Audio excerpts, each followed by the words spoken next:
campanha para a manutenção do nosso grupo. Participe acessando o nosso site. Olá, meus irmãos. Sejamos todos bem-vindos ao nosso canal virtual do Grupo Espírita Francisco Xavier, onde nos encontramos para ler mais um trecho do Evangelho segundo o Espiritismo e tecer alguns comentários sobre o trecho lido. Nos caiu o capítulo 3, Há muitas moradas na casa do meu Pai, e no item 1, em São João, capítulo 14, versículos 1, 2, 3, Jesus nos diz: que vosso coração não se turbe, crede em Deus, crede também em mim. Há muitas moradas na casa do meu Pai. Se assim não fosse, eu já vos teria dito, porque eu me vou para vos preparar o lugar, e depois que eu tenha ido e que vos tenha preparado o lugar, eu voltarei e vos retomarei para mim, a fim de que lá onde eu estiver, aí estejais também. E aí o comentário dos Espíritos, junto com Kardec, traz assim: os diferentes estados da alma na erraticidade. A casa do Pai é o universo. As diferentes moradas são mundos que circulam num espaço infinito e oferecem aos espíritos encarnados moradas apropriadas ao seu adiantamento. Independentemente da diversidade dos mundos, essas palavras podem também ser entendidas como o estado feliz ou infeliz do espírito, na erraticidade. Segundo ele, seja mais ou menos depurado e desligado dos laços materiais, o meio em que se encontra, o aspecto das coisas, as sensações que experimenta, as percepções que possui, variam ao infinito. Enquanto que uns não podem se distanciar da esfera em que viveram, outros se elevam e percorrem o espaço e os mundos. Enquanto certos espíritos culpados erram nas trevas, os felizes gozam de uma claridade resplandecente e do sublime espetáculo do infinito. Enquanto, enfim, que o mal atormentado de remorsos e de lamentações, frequentemente só, sem consolação, separado dos objetos da sua afeição, geme sob o constrangimento dos sofrimentos morais, o justo, reunido àqueles que ama, goza as doçuras de uma indizível felicidade. Lá também há, pois, várias moradas, embora não sejam nem circunscritas nem localizadas. É um pequeno trecho que nos remete a vários conceitos, que a gente tem dentro da obra. Aqui a gente fala da erraticidade, a gente fala do espaço, a gente fala do tempo, a gente fala de mundos felizes e infelizes, tanto materiais como moralmente falando. E é legal a gente recuperar alguns conceitos, A alma na erraticidade. Na verdade, a alma na erraticidade é o seu estado espiritual, é a condição da existência do espírito desencarnado. Enquanto ele está passando por esse período de desencarnado até a sua próxima reencarnação, ele está na erraticidade. Agora, isso não quer dizer que ele está aí, ao esmo, que ele está aí sem fazer nada. A gente sabe, através das obras da codificação e também complementares, como do nosso irmão André Luiz, através do espírito do Chico Xavier, que a gente está sempre em elevação, em crescimento, em aprendizado, em trabalho. Então, estar na erraticidade é somente a condição do espírito desencarnado. Tem outros conceitos aqui que são trazidos, a questão das várias moradas, do espaço, do tempo, e isso a gente encontra alguns esclarecimentos na obra da Gênese. Lá no capítulo 6, na Uronografia Geral, Kardec, com a colaboração do espírito de Galileu, nos traz alguns esclarecimentos sobre esses conceitos.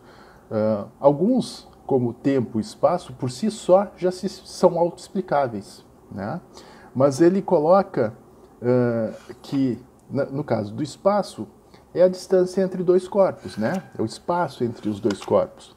Além de além de outros conceitos que se tem, né, na ciência.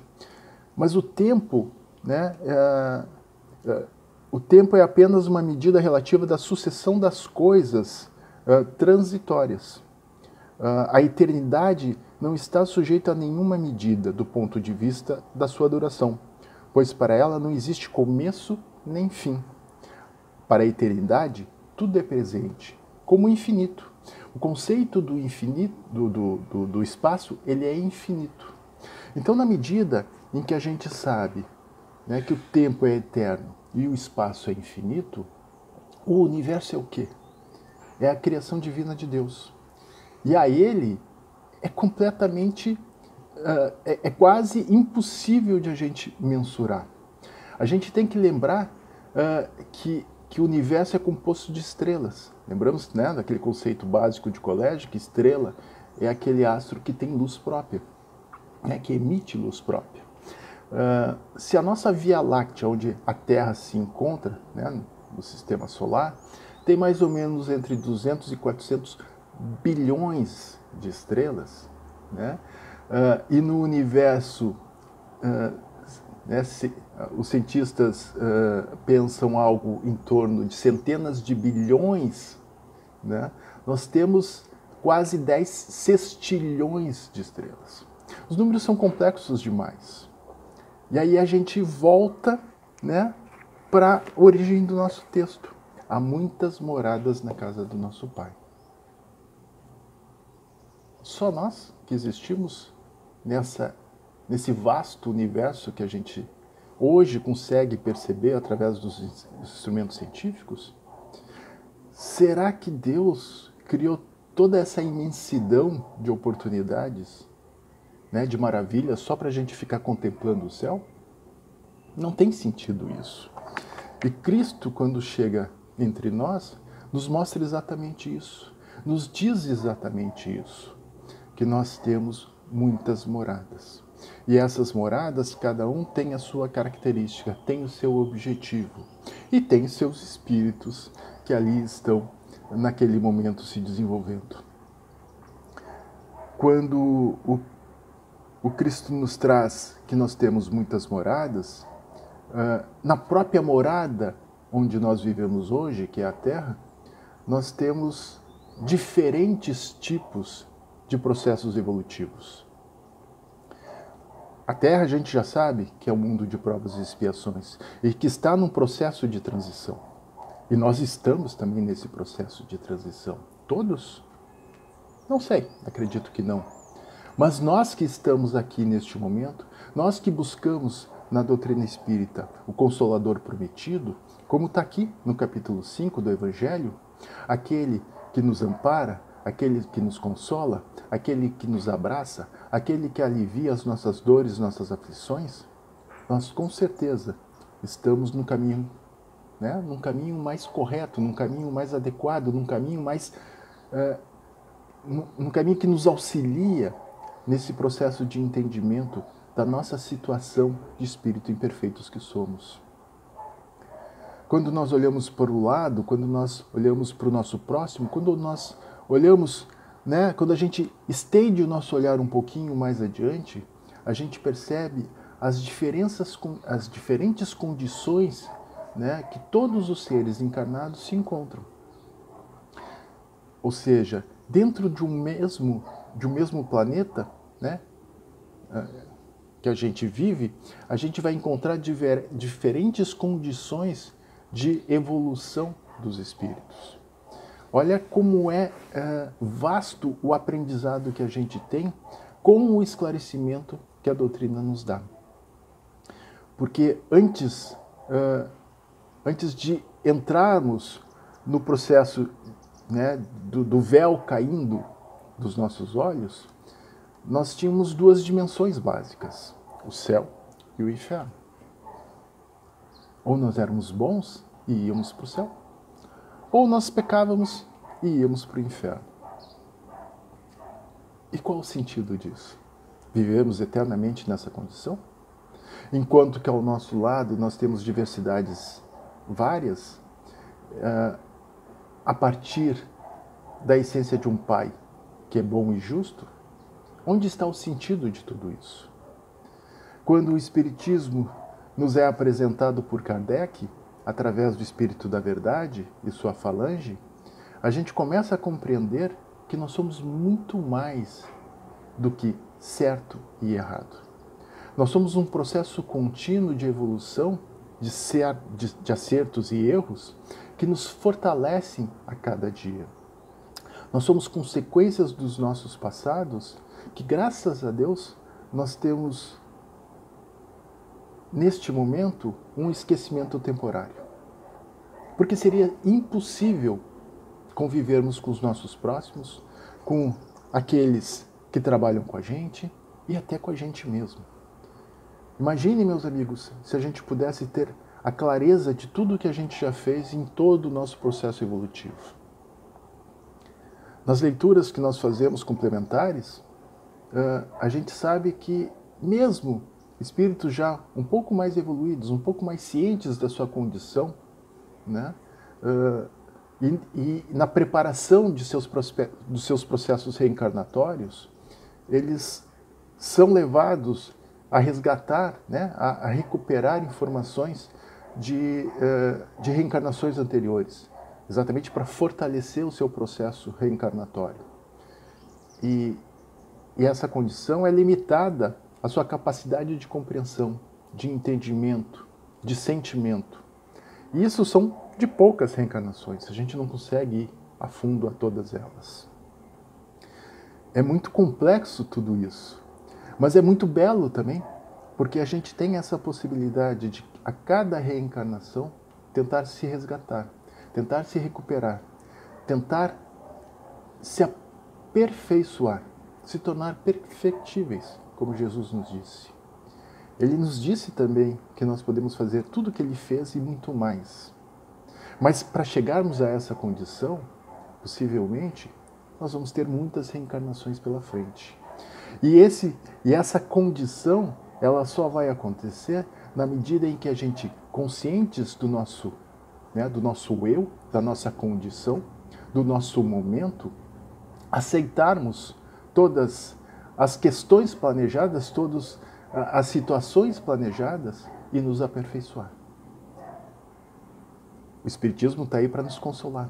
O Espiritismo está aí para nos ajudar a nos fortalecer, a aliviar as nossas dores, a nos amparar nos momentos difíceis, mas também, a cada vez mais, a praticar aquilo tudo que Jesus nos ensinou, que é amarmos uns aos outros e a Deus sobre todas as coisas.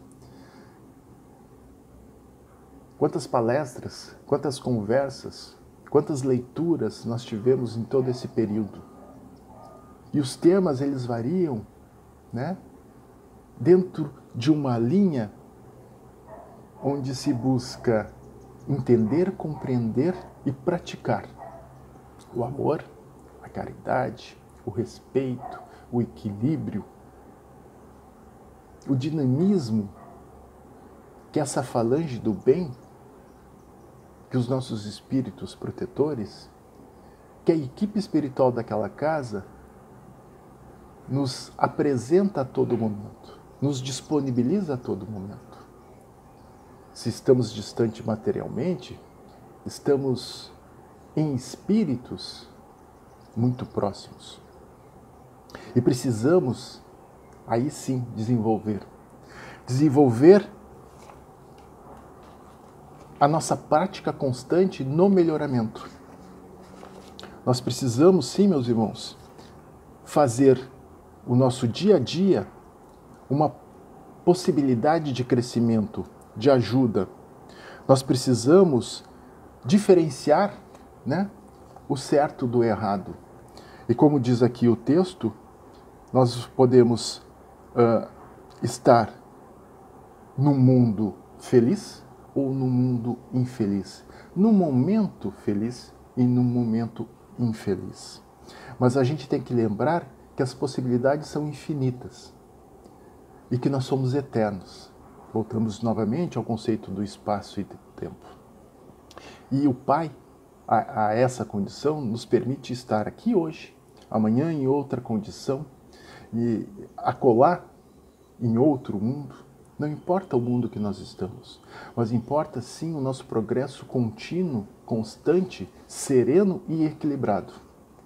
E para isso, todas as nossas ações, todos os nossos pensamentos, toda a nossa forma de olhar para o nosso próximo, como para si mesmo, tem que ser modificado. E nós estamos tendo essa condição, nós estamos tendo essa oportunidade. Nós estamos vivendo um momento ímpar na história da humanidade. Já passamos possivelmente por outras circunstâncias, já vivemos nesse planeta em vários períodos.